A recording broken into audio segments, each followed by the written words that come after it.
Hello there, welcome to my channel, AH for Truth. If you're new to my channel, thank you for watching. Please like, comment, subscribe. And if you're new to crypto, please go into the description. I wrote a book just for you. You're a newbie, you're searching for information. I wrote something that is, I think, the best out there in the meantime, before anything else comes along, because you know what, you can't stay at the top forever, right? But I think I put out something that would help you. Just download a copy, $18.99. It's in the description. The title of the book is Crypto Made Easy: Buy, Store, and Grow Your Investment with Confidence. Okay, what am I getting into today? I want to talk about the language, the coding language used by Ripple for ISO 22. Now, Ripple Labs does not necessarily use XML, which is what I'm talking about, Extensible Markup Language.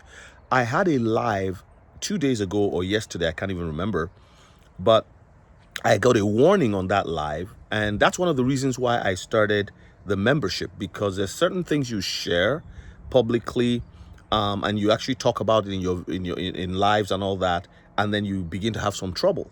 So I got a well, it wasn't really like a YouTube warning. So my channel is not at risk, but if it continues like that, you might have situations where, so it's blocked in certain regions. I don't know the details. I don't even want to know. So I've actually taken that video off public. It's now private. You won't find it if it was a live, and some of you commented on that. If you go back, you won't find the video anymore. I had to take it off, but I'm doing a regular video now, and I just want to mention that I don't know why it's different for the live than it is for this one. But here I'm not going to be sharing any. I'm not going to share any website or anything like that. And even on that, I really didn't.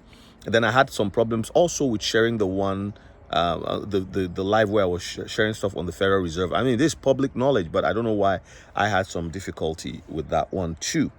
So back to the main issue. So XML is a language. Extensible Markup Language is a coding language that was used by Ripple. Now that language, I believe, was created in 2012, but Ripple used it in order to comply with the ISO 222 standards.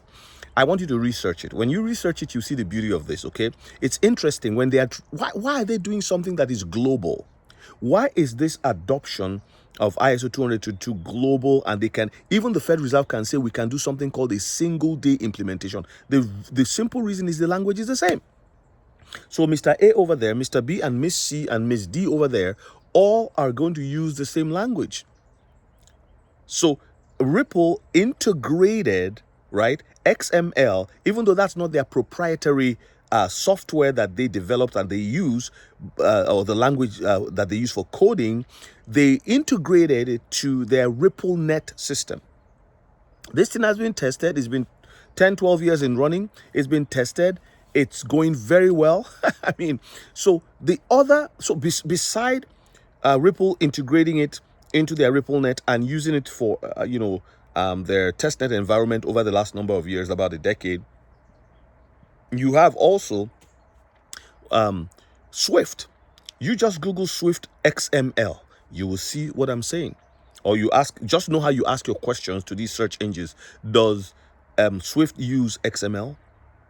And all that, right? So you'll be amazed when you see the relationship between XML, ISO 222, and how Swift is moving from MT to MX. MT is a language, the coding language has been used all these years, 50 years, and now they are moving to MX. That MX is the XML.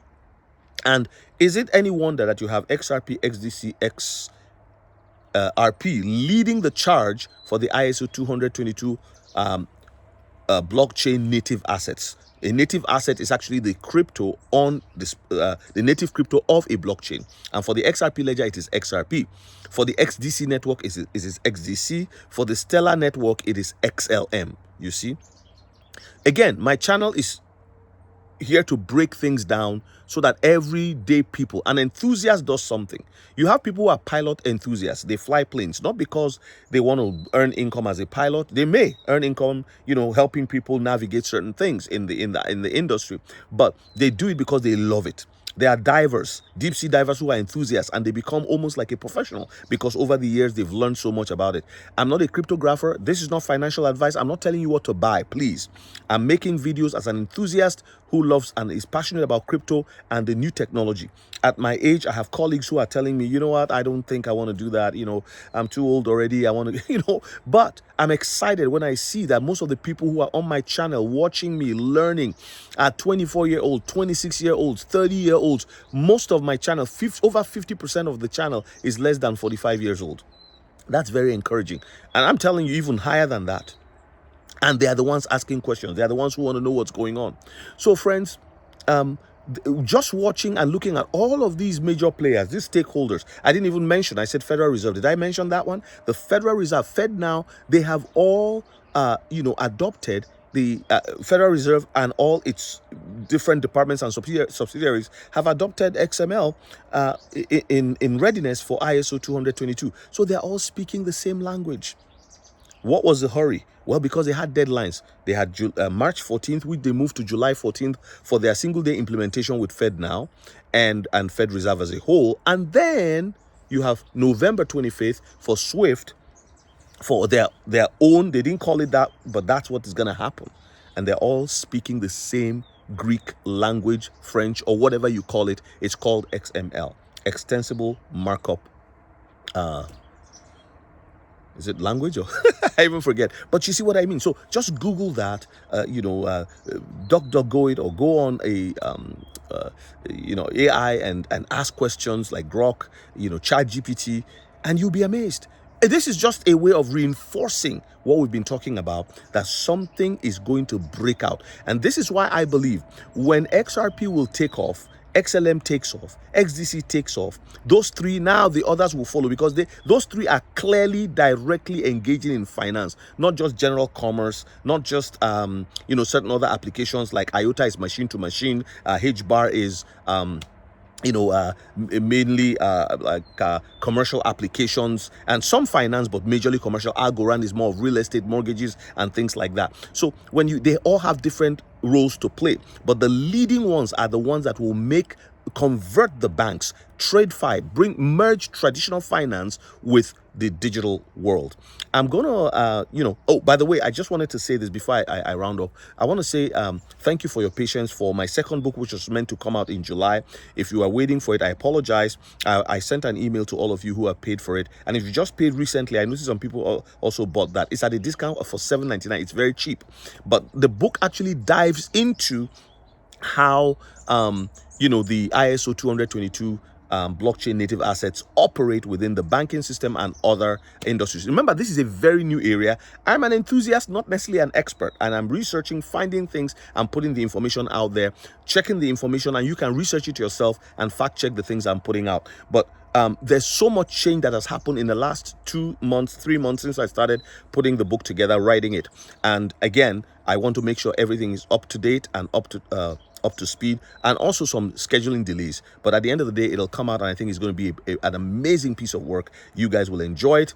It's not just good to have it, to own a piece of the technology for the future, which is now, and be wealthy of it, but to really understand the workings.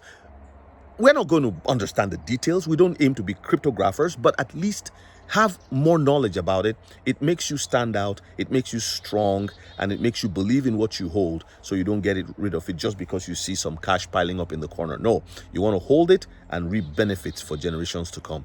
The cryptos we're talking about and we're engaged in are for generational benefits. Well, thank you for watching. I look forward to meeting you in the next one. Drop a comment, drop a like, subscribe, and please join as a member. I'm looking for 50 members to begin. I think I have about 17 so far. So having 50 would be amazing, and it's $5 and I believe 11 or so cents. $5.11 a month for being a member of the channel, and then I'll do live stream, mostly member only live streams, and I'll be able to say what I want to say. Also, I want to go to Patreon, and the Patreon will be different. It'll be $100 a month for those who are interested, who can afford it, and that will be a completely different setup from what we have here. Thank you so much for watching. I'll see you in the next one. Bye now.